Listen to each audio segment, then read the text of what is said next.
हिंद महासागर के शांत पानी के बीच अचानक एक ऐसा खतरा उभरता है जो सिर्फ एक द्वीप ही नहीं, पूरी दुनिया की सुरक्षा सोच को हिला देता है। क्या ये सिर्फ एक मिसाइल टेस्ट था या फिर आने वाले बड़े टकराव का ट्रेलर? नमस्कार, मैं हूं वंदना त्यागी और आप देख रहे हैं न्यूज़ 18 राजस्थान का डिजिटल चैनल। हिंद महासागर में स्थित डियागो गार्सिया द्वीप की ओर से लंबी दूरी की बैलिस्टिक मिसाइलें दागकर दुनिया को चौंका दिया। ये वही रणनीतिक सैन्य अड्डा है जहां अमेरिका और ब्रिटेन की संयुक्त मौजूदगी है। हालांकि ये हमला अपने लक्ष्य तक नहीं पहुंच पाया।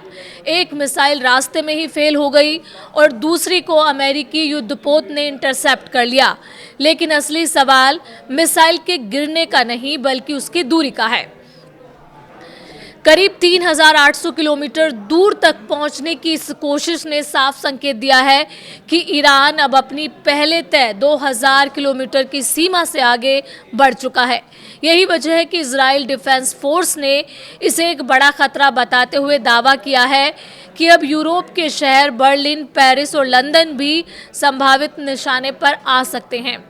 हालांकि ब्रिटेन के अधिकारियों ने इस दावे पर ठोस सबूत न होने की बात कही है, लेकिन विशेषज्ञ मानते हैं कि इस घटना ने ईरान की असली मिसाइल क्षमता पर नए सवाल खड़े कर दिए हैं।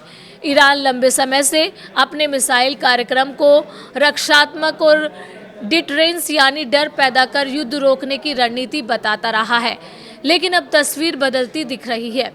कुछ विश्लेषकों का मानना है कि यह हमला असल में एक मैसेज था, एक मनोवैज्ञानिक दबाव जिससे ये दिखाया जा सकता है कि ईरान अब सिर्फ क्षेत्रीय ताकत नहीं बल्कि वैश्विक दूरी तक वार करने की क्षमता की तरफ बढ़ रहा है। असल कहानी मिसाइल के फेल होने की नहीं बल्कि उस इरादे में छिपी है जो हजारों किलोमीटर दूर तक संदेश भेजना चाहता है।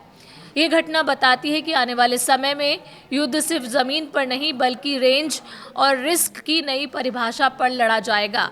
सवाल अब ये नहीं कि हमला हुआ या नहीं, सवाल ये है कि दुनिया इस बढ़ती हुई दूरी की ताकत को कितना गंभीरता से लेती है, क्योंकि जब मिसाइलें सीमाएं पार करने लगती हैं तो टकराव सिर्फ देशों का नहीं, पूरी दुनिया के संतुलन का हो जाता है।